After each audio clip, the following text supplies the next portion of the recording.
All right, we're hanging out with Rose Namajunas Oh, perfect. at Yes. her house. We're just outside Denver, Colorado, and I figured it would be awesome to sit down and chat. Anyone who's watched my stuff before knows that I love to chat less about like what your strategy is and the competitions coming up, and more about the person that sits here today. And I actually wasn't planning on doing this with you, but how can we not when we come out to the back and like we see this big garden and you're like, this is my favorite thing to do, which is just such a contrast to what I think the layperson would think a fighter would be like. You'd be like, Right. I thought I walked in the backyard and there's like punching bags back here, Right. your Yeah, next that's competitor's face on the punching bag. yes, Um, yeah. so let's go all the way back. And you said you grew up way up north, yeah? Mhm. Yeah, Milwaukee, Wisconsin. Yeah. Yeah. And what was that like? Like you when you grew up, did you have siblings, and what were your parents like? What did they do? So I had an older brother who, we fought all the time. He Right. definitely made me like the tough little chick that I am today. But I had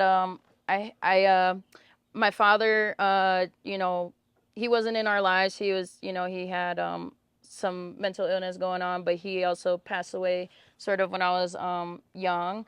And so I didn't really get to know him that much, but I knew of him and stories of him, and I do feel like there's certain aspects I can feel, certain characteristics of who I am coming from him, but also like his creative and artistic side, and then my mom, she was always working, always just really trying to. She was both of my parents were immigrants. I'm first generation American, so we came to this country as refugees, and like yeah, it was early on it was really like I didn't know anything at the time, Yeah. but later on things got a little tougher when we had a kind of life circumstances and family switch ups and stuff. I had a stepdad kind of came into our into the picture, and things got, and we changed neighborhoods, so the neighborhood was a little rougher, and the at home situation was really tough too, and so I dealt with a lot of like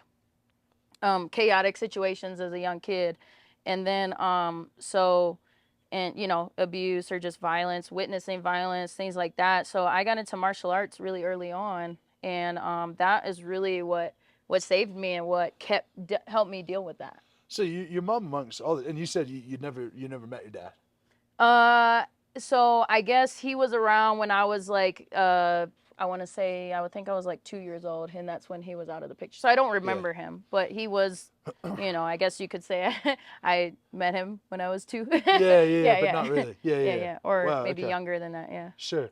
And then I imagine during all this time, we don't have that dissimilar of upbringings now. I grew up like, quite privileged, but I had a Mhm. stepdad sort of come in and come out, and it's quite strange. I feel still to this day that like, any friend I have, anyone who's not a direct family member, I actually said to my fiance, it's like when we get married, it's sort of like freaking me out that I'm counting on you forever as well. It's sort of Yeah, like yeah, ingrained this thing where it's yeah, everyone's gonna come and go, and sort of is what it is. yeah. Now, your mum through all of this, like obviously she would have been the one to put you in martial arts. No, it's actually as weird as it is. My stepdad, that was his idea. Oh, It's yeah, my relationship with that is comes from one of trauma and something that's hard to talk about, but it's a dichotomy that I'm still trying to understand to this day, because a lot of my negative kind of, I guess, built up, traumas and things came from him. But also, if it wasn't for him, I probably would be a ballerina or something, or playing yeah. piano or doing something else. Wow. Almost like he was Yeah. reading through the lines. It's like he wanted to do good, and he was his own worst enemy at the same time. Oh yeah. No. He Yeah. was Wow. definitely yeah. Okay, so you started martial arts. What was the first like form of martial arts that you got yourself into?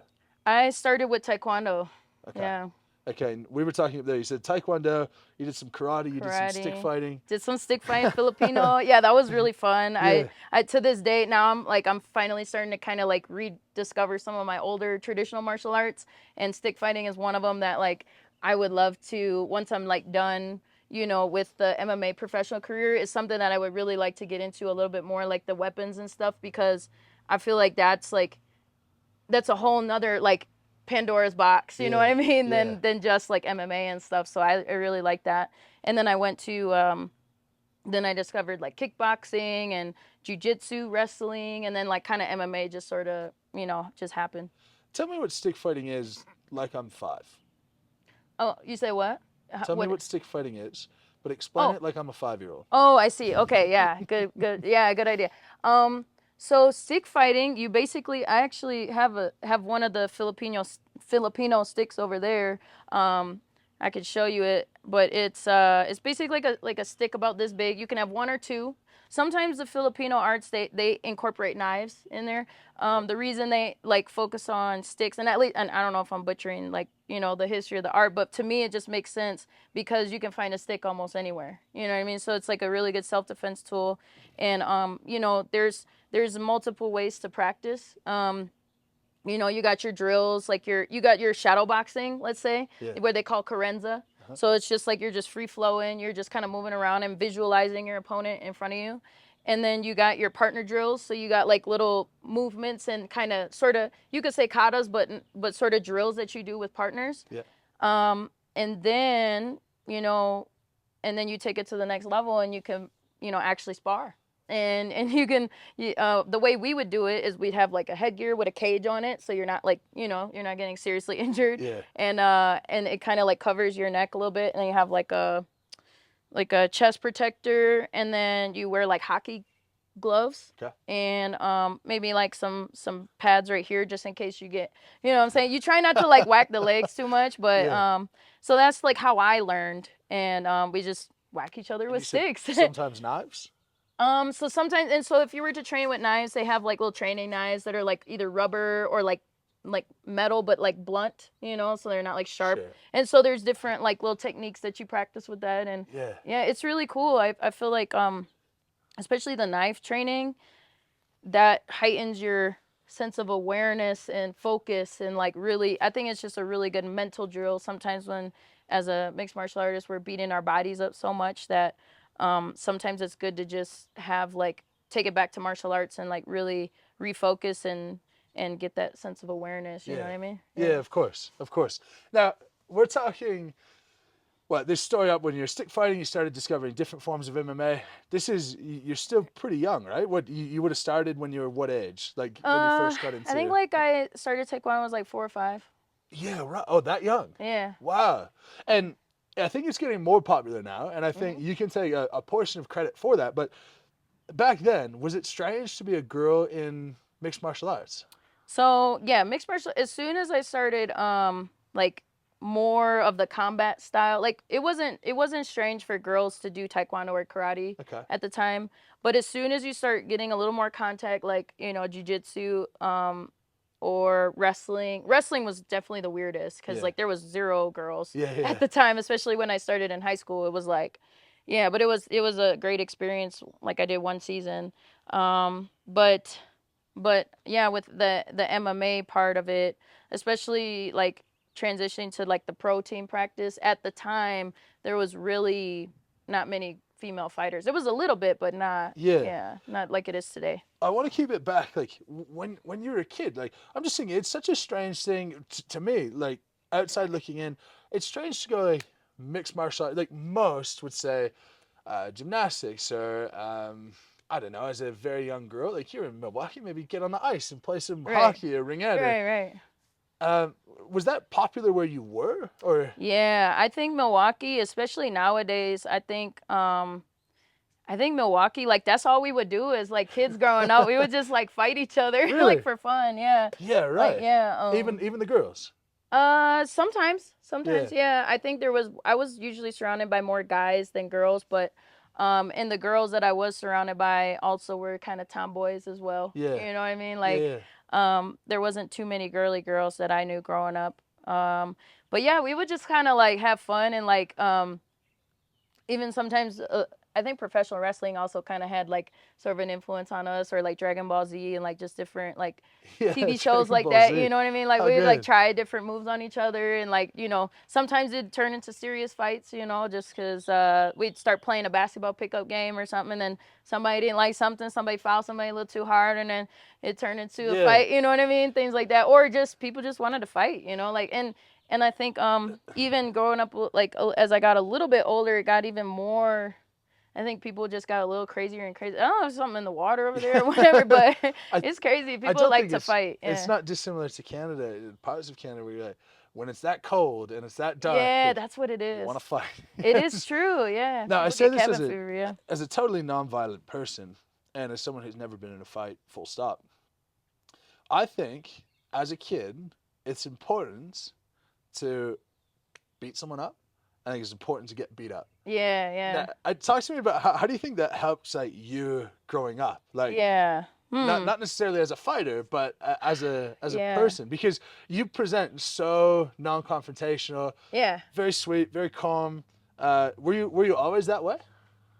I think so. Yeah. The only time where I actually started to develop the personality, the persona, Thug Rose, as everybody knows it, Yeah. is because I did get picked on, and I did like have to always get ready to like defend myself, or at least, and I wasn't like the greatest like comeback person, like with, you know what I mean? Like, Yeah. I just was not that clever. I was like, oh, I Words just didn't had my work, yeah. feelings hurt, and then I got emotionally stuck in that spot. You know what I Yeah. mean? So I was like, I had to fight you, you know, Yeah. just so you stop making fun of me. So that's kind of where that comes from. Yeah. Yeah, but I think it's also good because I think it teaches, like, especially nowadays with social media, people could just comment and say whatever they want to say without any accountability. And Yeah. it's not to say like, all right, if you say, it's also good to be able to practice being able to like, you know, control yourself and not let words hurt you so much. But it also is even as equally as important to know that words can hurt other people, and you want to try to, and people are capable of anything. Like, I would never get full of myself just because I'm, you know, I fought at the highest level in my weight class in the UFC with all these rules and stuff that like, I'm just going to go around like I do have a certain level of confidence. Yeah. As far as like being able to adapt to a situation that is unexpected to me and stay calm in a tough situation. Yeah. But I'm not going to sit here and be like, I can kick anybody's ass. It's like, Yeah, no, yeah. no. You do not want to fight. Yeah. Yeah. It's funny. It's I was saying this over when we were sparring, but people always make the comment to me like, you can beat anyone up. And it's like, no, I'm this big because I can't beat anyone up. That's, And you're like, yeah, that's a good point. no, I'm envisioning you in high school. And like, you've been doing mixed martial arts for nine years at this stage when you entered high school. You're the only girl on the wrestling team. You would have had quite like the badass reputation going. I did, actually. You know, it's funny.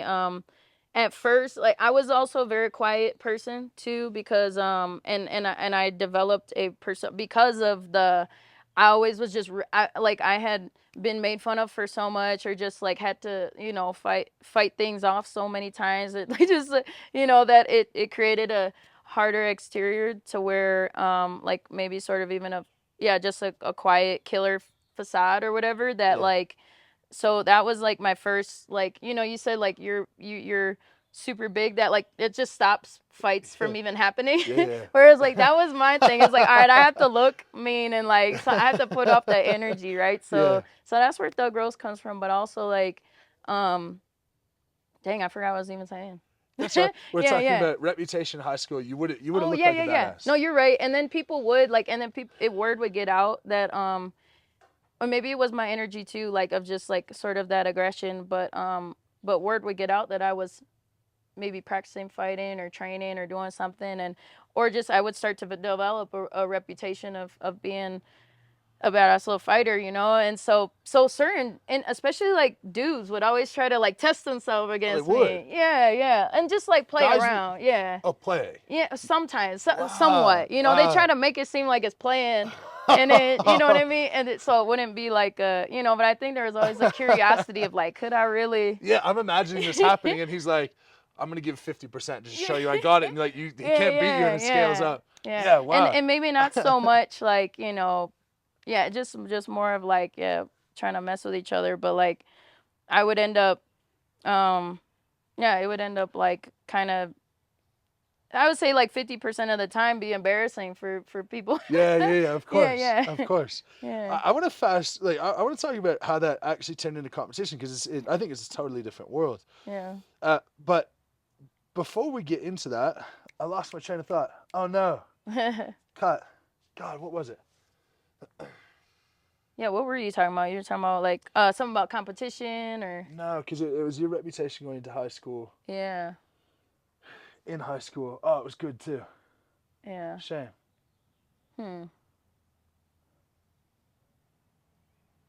No, it's gone. All right. It'll Well, come back. let's talk about, okay, so you practice mixed martial arts and people would mess around with you, but it's a totally different thing going into the world of sport. Yeah, And so when yeah. did it actually turn into a competitive thing for you? I think it turned into like a career choice for me was when I realized, like, I just kind of had something inside of me. Okay, what it really was just given my sort of, traumatic, I guess, childhood upbringing. My whole goal every day was to like do anything it takes to, get a college scholarship, to get out of, out of where I was, or get a job, or do something, build some sort of skill, figure what is it that I can do. So martial arts was always that constant, even though I kind of in high school got distracted with certain different sports and things. It wasn't until I found, MMA, that I was like, bing, you know what I mean? Yeah, Like, yeah. and especially because I was trying so hard at these other sports that it just wasn't as satisfying to me. Like, I would be running in cross country and being like right next to somebody and being like, man, I could just fight this person. I don't want to keep running. Yeah. You know what I mean? Even though I was pretty fast, but anyway, so I think that light bulb came off, and then and then that's when you could see kind of like other girls sort of competing like on a smaller scale, like, and then Gina Carano in Cyborg, that was like the big fight at the Yeah, time, where that yeah, kind of was like, yeah. oh, maybe there's something here. Yeah. I didn't really think to myself. I knew, I just thought like I could do this. I Yeah. could try this, and I wasn't really thinking big dollar signs at that point. I was just thinking, well, I've been doing martial arts this whole time. I love fighting. That's all I've been doing, and I could maybe like make something out of it. Before it was a consideration as a career, though, did you always compete in MMA? I competed in taekwondo tournaments, karate tournaments. Okay. Even I competed in stick fighting. There was like a little tournament we did, a couple times, and then I even did. So every martial art that I did, almost, I ended up competing in. The only one I didn't compete in was maybe boxing, let's say. Right. But other than that, I did. I did a kickboxing, amateur kickboxing. I did jiu-jitsu tournaments. I even did wrestling tournaments, and then I even did pancration, which is basically like it's like MMA for like kind of the youth, because there's no head strikes, but everything else you could do. Okay. You know what I mean? So it's Yeah. like kind of just like, yeah, like, I don't know, it's interesting, but so I did that, Yeah. and that kind of helped me sort of develop that experience for MMA. Right. So Yeah. have you always been competitive? Yes, highly. Right. Okay. Yeah. So was your drive when you were practicing these sports, were you thinking self-defense, stick up for myself, or were you thinking like go win the next tournament? I think both. Yeah. Okay. I think both. I think they kind of two hand in hand can go hand in hand. But I think whenever I prioritize self-defense over winning first, I think that ends up doing better for me. But yeah, like, I think my true passion lies in self-defense, and then like winning as a byproduct of that. You know what I mean? Sure. But yeah, I mean, I definitely, like, especially as I was younger, I have a way more higher competitive drive as a kid than I do now. Yeah. You know what I mean? I'm still very competitive, but to me it's more fighting is more of a spiritual experience for me, and a learning and educational experience, and an artistic kind of performance as well. Yeah, okay. Well, when you say it's a spiritual and education, those are two words I would never associate with MMA. Go into that. Explain that to me. So on the spiritual side, I think to me it's like everybody says, like, the common thing that I always hear people say is like mind, body, spirit. To me it's like spirit, mind, then body. If I can connect, if I can hear God's voice and have that be aligned in the right way, and if I'm like staying true to what it is that he wants me to be doing, then everything else kind of falls into place, and then I could get my mind right. And I can plan things out clearer. I can have a clarity of mind, and then I can make my body do the things that I want it to do, and the intensity that I need it to be. And the sincerity of heart, you know what I mean? So that, to me, I've always been, like I said, martial arts is what saved me as a kid, but it's also my faith in kind of connection with that, and they kind of go that relationship goes hand in hand throughout my entire life. It's just taught me like the spiritual lessons that like you hear certain times, or like you hear people say, but then it puts it into a physical context in which I can understand, you know what I mean? Like, Yeah. it's like, yeah, do unto others as you want done to you. But you know, when you get punched in the face or you punch somebody else in the face, it's a little more realistic. Yeah. You know what I mean? Like, Sure. no, but that Sure. obviously, you know, that kind of goes against that in a certain way. But you know what I'm saying? Yeah, I'm with you. Like you I'm with you. kind of, yeah. And what's cool about martial arts is that, you know, with jujitsu, you can win a fight without hurting the person as much. Yeah. You know what I mean? Yeah. As you would, let's say, with just trying to punch them or kick them. Yeah, like You a know what I boxing mean? or something. Yeah. Yeah, so that's like another thing. And then as far as like educational, I mean, there's so many lessons to be learned. You know what I mean? Like, and for me, it's like when I approach it as a martial artist and I take whatever I learned from the martial arts and apply it in a fight. That's like the test. That's like, okay, does this actually work? Right. You know what I mean? Yeah. And the thing is with the UFC, it's the closest we can get to like a real fight. You know what I mean? course. Without eye gouging or Yeah, biting or yeah. being on concrete. Like, that's a whole nother different thing. Yeah. You know what I mean? Yeah.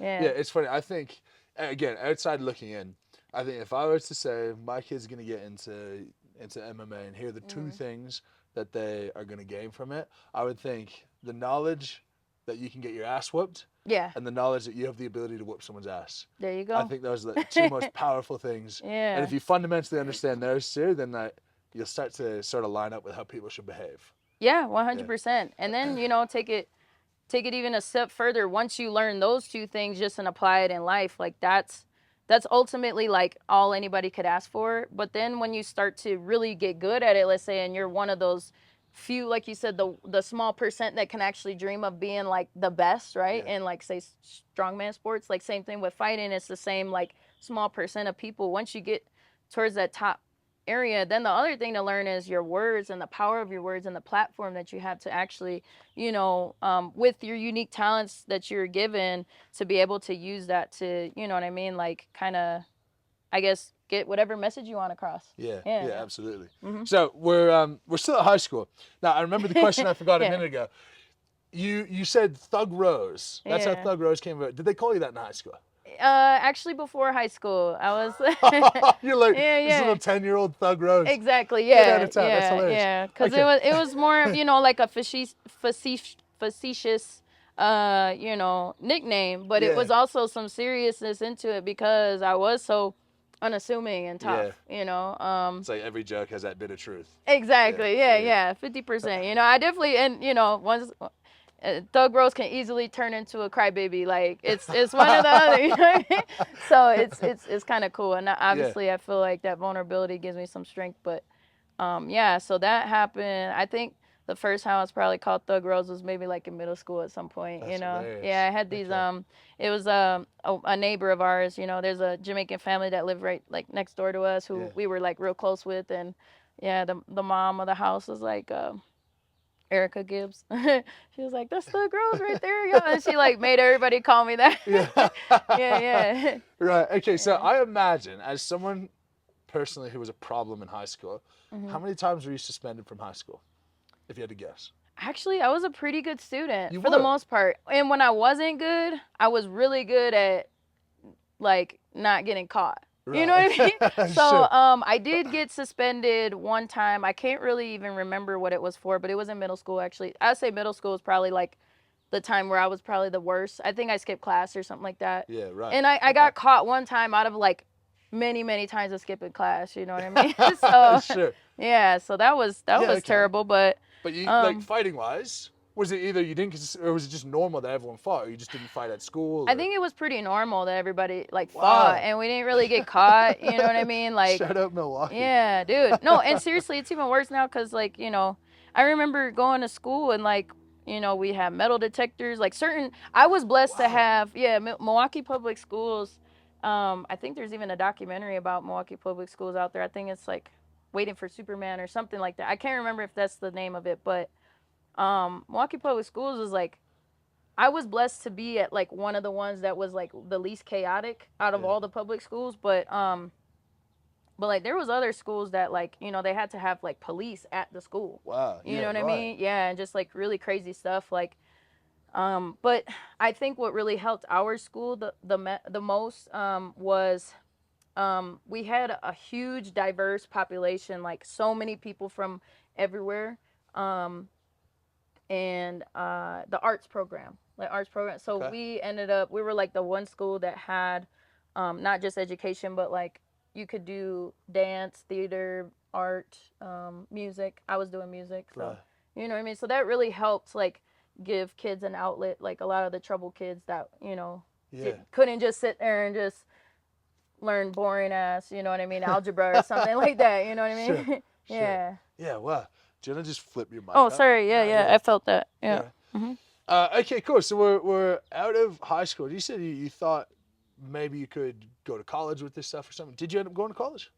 I did for like, I think a semester or two. Okay, right. And then Yeah. why did that stop?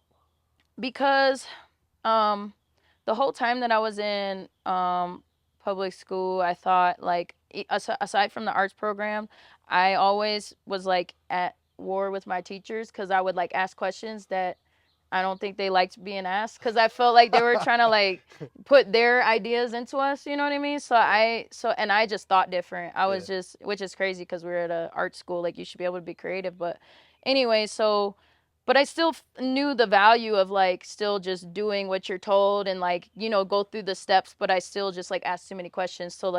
So when I got to college, I was just like, I once again had that same feeling of like being in high school and being like, I don't agree with what this person's saying. You know what I mean? Like I thought I knew better and I still do, you know, in that particular content, in that particular class. And like, and I just thought to myself, like, why am I paying for what I felt like was in high school that like, I just feel like it was like high school, but I'm paying for it. You know what I mean? And I feel like, this is stupid. And I was like, yeah, I'm done with this.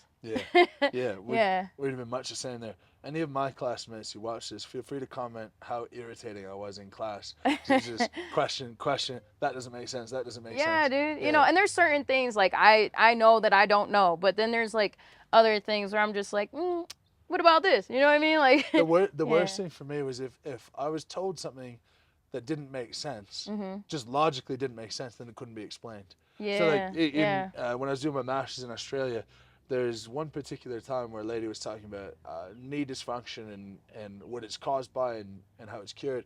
And I'm at the back of the class. I'm like, I'm looking up research papers. I'm like, Miss, I can't find anything. I can't find anything that supports what you're saying. Right. And she's like, oh, I'll send it to you later. And like, never. Yeah.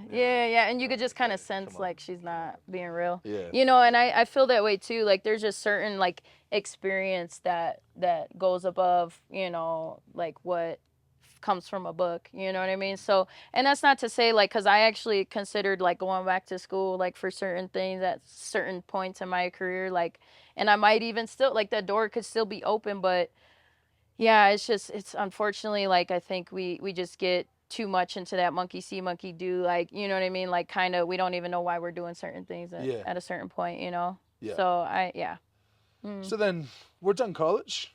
Is it shortly thereafter that Ultimate Fighter comes about? I would say, let me see. So I probably got done. I think it was a few years after that, I would say. I think I got into the Ultimate Fighter in 2014. Okay. Yeah. How'd you sustain yourself between those two things? Yeah, so I was how did I sustain myself? Like as in like well, so I was already a pro fighter before I got into okay, right. Yeah, I mean it really wasn't that much money, but I was with Pat at the time and he had a professional career still, so right. You know what I mean? So you guys have been together a long time. Yeah. Oh, okay, right. Yeah, cool. Yeah. Cool. Yeah, I like that. I'm the same with my fiance. We're like, it's so much nicer when you've met someone before you are who you are. Yeah. So now, there's no hiding who you are. There's no hiding who I am. Yeah. And you like knowing that a person's like genuinely. Yeah. And fortunately for me, it was like, and like I said, like my whole life, it was like, all right, how do I sustain myself? How do I get out of this situation and sustain myself? Because I knew people that ran away from home and it only got worse. You know what I mean? So for me, it was like, all right, I know this is a shitty situation, and but once we kind of start to got to know each other, and then once it was like, all right, he saved me. You know what I mean? So it was cool because I could focus on my career, like not my career, but I could focus on developing my career, without having to struggle like most fighters did. Early on in their career, like he did, when he first started. So, yeah, so it's cool. It's really important to have that support system when you're first starting out. So pro fighting, we get to the Ultimate Fighter, which there's a million places where we could go look up you came second at Ultimate Fighter. Yeah. And then we know how your career's gone since then. But when you got invited to the Ultimate Fighter, like, what was that like? Was it? I would imagine it's sort of a feeling of like, this has to go well. This has to be the moment. When I get into the Ultimate Fighter? When you got invited to do that. Yeah. So for me, it was like, I felt like the Ultimate Fighter was a great experience because it was kind of like, like a crash course into like what you can expect being a UFC fighter. You know what I mean? Like, it's a little different, but as far as just like getting an introduction. And so it was really cool of an experience because you got to be exposed with cameras every day. You had the mic on you like all the time. You forgot the mic was even on you at some point. You know what I mean? Like 6 weeks in the house. You're isolated from everybody, your friends, family. You don't even have a cell phone. Like no distractions, no nothing. And then you just have to train and fight. And that was all you had to focus on. So it was really like cool. Did you feel the pressure though? I imagine if you went to that and you lost your first fight, like, your chances of UFC are gone. Oh, man. Did you feel that? It's funny, because it was a new division, like a lot of those girls, and I kind of didn't really put that into my mind too much. Like, obviously, I think subconsciously it was there, but like, I just was like, I just got to win. But I also felt like it was such a tough situation that like, we're all in the same boat together. So it was like, the cream will rise to the top, and like, either I'm good enough or I'm not. And but I just think that situation really favored me the most, and I think that really played into a factor of coming out of the house. I had so many distractions with the show coming out and with the hype behind me that that now I like lost that momentum going into it, and I really got distracted with a lot of crazy things leading into that finale fight. So for me, it worked out really well, but the pressure of winning your first fight is like, it was pretty intense, especially because I was on a team where everybody was losing their first fight. So I was like the one last person on my team. So I was like, I gotta win for the team. No, it was but I could deal with pressure pretty well. So. But you said, so in the finale fight, they let you go back home?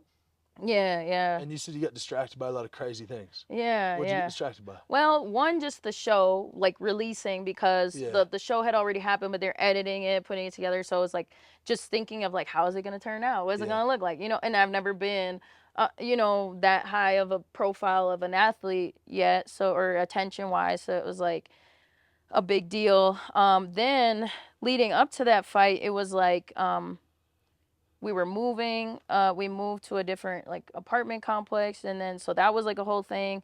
Then on top of that, I had to film, I got asked to do a bunch of media stuff, like fly in and out of Vegas, like almost, I want to say like once every other week or something. And so that was that was super distracting.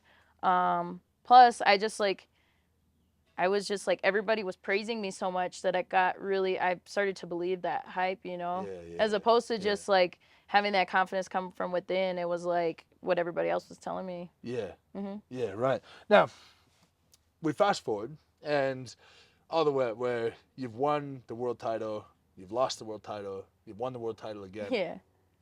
How is it different psychologically? And like, I asked this partially personally. How is it different psychologically? Like, you win that first one. How is the drive different? Like, once you've won, you've won. Yeah, that's tough.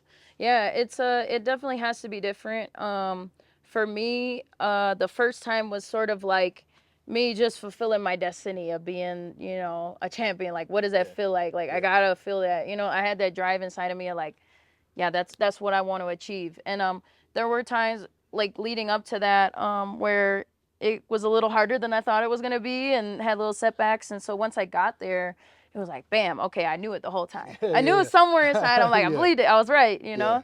Yeah. When I do my best, I am the best, you know, and that's really what I believed in my heart, you Yeah. know. And yeah, and then I think the second time I had to approach it from a martial arts standpoint.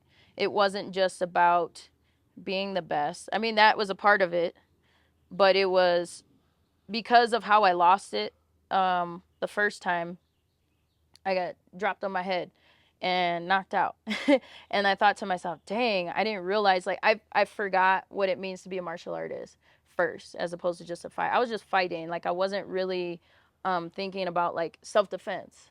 And, like, I just was doing, like, I didn't really, there was a lot of stuff, but I thought I didn't realize that could happen to me. Yeah. Like, oh, dang, Yeah. that position, the lack of knowledge of that skill set in that position got me really, like, could have been really detrimental. It actually ended up being the best thing that happened to me, fortunately, you know, thank God. But it really taught me a lesson, like, oh my gosh, I gotta approach every fight as a self-defense martial artist first, Yeah. and then worry about the winning later, you know, as a byproduct. Yeah. And then so that was like kind of the foundation of, and then it was also the spiritual aspect of it, like kind of just to help me, like fuel me, like, and help me give me purpose for like working so hard, because Yeah. because I gotta like come up with all the reasons, you know what I Yeah, mean? of Otherwise course. it's really like, otherwise I just freaking garden, you know what I mean? Yeah, you know, But yeah. it's funny. Every champion of anything that I've spoke to at length, one of the common threads seem to be like the concern with winning is so much less than people would think Yeah, that it is. it is. Yeah. Where like, Maybe early on in my career it was really like high yeah, priority. yeah, But I think, you know, protect myself at all times, you know, martial arts, and then winning, you yeah, know. And then okay, also try to have a good performance and, you know, keep getting better, right? yeah, yeah. Of Yeah. course, of course. All right, so you won twice, and at some stage between high school and who you are today, either you are a completely different persona in and around fighting, or things have sort of chilled out a bit, because the last thing Yeah. I'd call you at the moment is Thug Rose. Right, So, right. like, Yes. is there just that much of a dichotomy, or have you sort of changed a little bit over time? I think the circumstances definitely call for different, you know, not personas, but like just certain, I guess, yeah, aspects of, you know, my personality. I think growing up in such a chaotic situation, it's like, you know, it definitely kind of, yeah, made me maybe more of an angry individual and, like, you know, emotionally unstable. So like now, but going through that and then being in a much more stable place, I know I could probably go back to something like that and deal with it a lot better, and actually be able to be badass, like when it's calling for that, but without being you know, mean or like overly hurtful, you know what I Yeah, mean? yeah. Yeah. Now, last little bit that I want to chat about is, more generally speaking, like your goal isn't to beat the hell out of everyone; it's to be the best fighter in the world. Yeah. Which is synonymous to some, but not synonymous to you. Yeah. So okay, so what's it actually all about then? Like, what does it mean to you to be a good fighter under the surface? Man, that's a good point. Or that's a good question.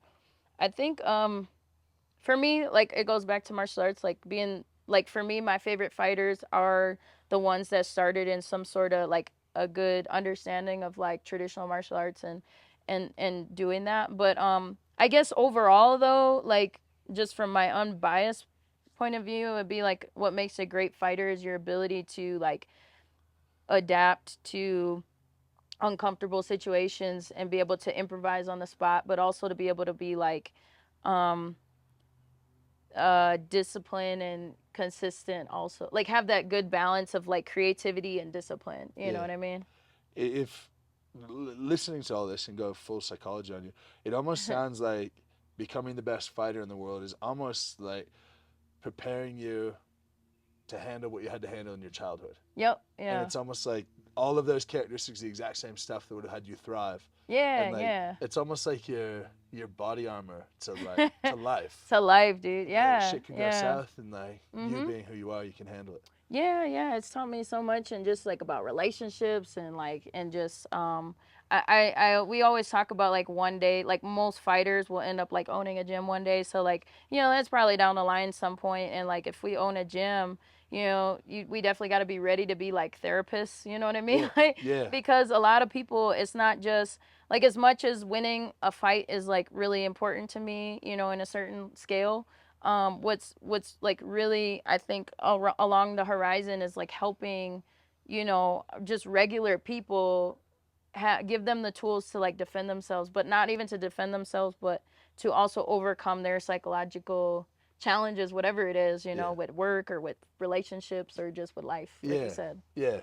Now, right now you're 30, 31 soon, right? Mm-hmm. And whether fighting lasts another 2 years, 5 years, 10 years, you're probably not fighting at 45.